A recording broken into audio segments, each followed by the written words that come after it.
farmers being punished for alleged, because we don't know if these breaches really took place. We don't know if these infringements took place. We're not involved in big commercial farming.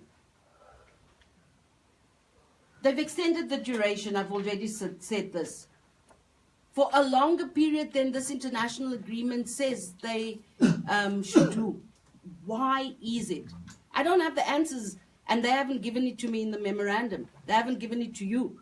And as the public, we are entitled to answers to the questions we're raising. In the definitions clause, they define the term breeder very narrowly.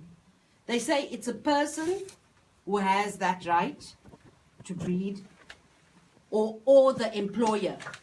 So not the scientist that works on the ground, or the researchers, or the farmers who help the researchers and the scientists.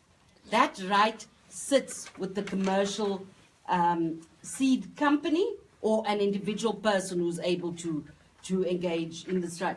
This takes away a practice that's as old as life itself, where people come together, they work together, they develop things in solidarity. Farmers have been doing that. In fact, they're probably the best examples of who works in solidarity.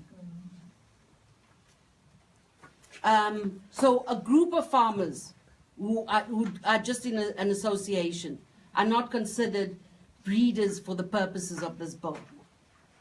So my question is, why have we been excluded from the definition of breeder? Why have people who work in solidarity been excluded from the definition of breeder?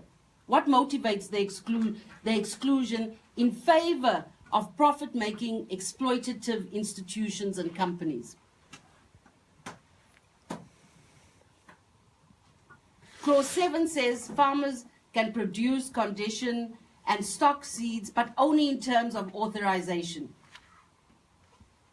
that's given to them by the commercial seed companies. So on your land, you can't make the determinations for yourself on what you're going to grow. There's a constitutional problem there with your right to property.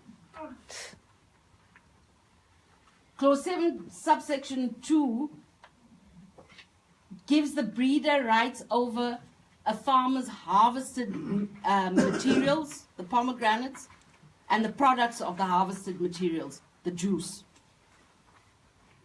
So if you breach it, it reinforces the idea that you'll be punishable for that entire chain of production. So they can claim royalties. I've made that point. Clause 8, the extension of rights. Clause 9 says for that entire period, whoever has been licensed has the sole right. Anyone else who deals with that seeds deals with it in terms of a license from the holder of the license. When you plant it, you do it in terms of authorization by the company selling it. And they'll do it, the way in which they'll do it is they'll have agents who act on their behalf. They'll make you sign contracts, that's the only seed you'll use, that you won't create a seed bank out of it, that you won't exchange it with your neighbors, and they'll hold you to that contract. What justifies the extension of both the scope and the duration for these monopolistic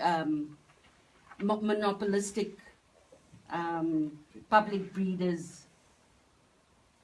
I think our leaders have to answer those questions. Mm-hmm. Mm-hmm.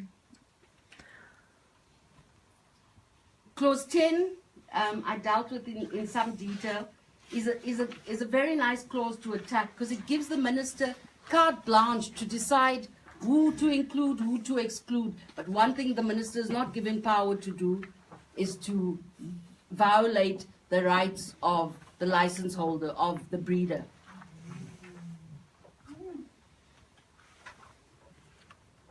The minister can also exercise discretionary power.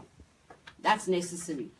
But normally, when you're given a discretionary power, it's circumscribed. You're given guidelines as to what you can and can't do.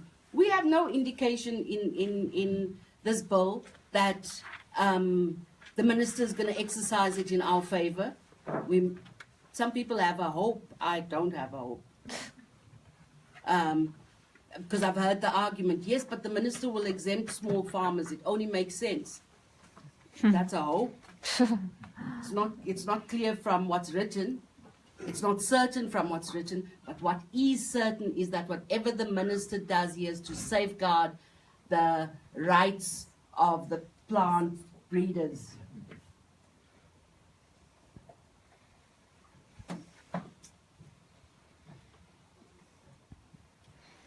I think I've covered the improvement bill at some length earlier, and I've asked the questions.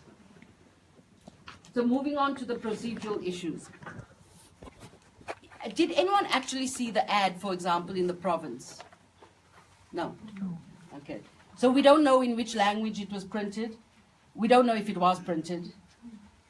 Where were the hearings held? How accessible were they to you?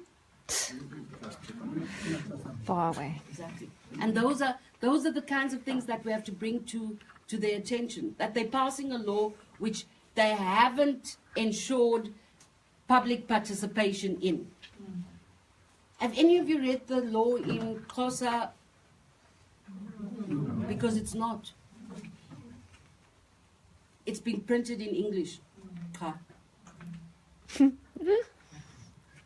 This has major implications, as I'm saying again, for the lawfulness. It's not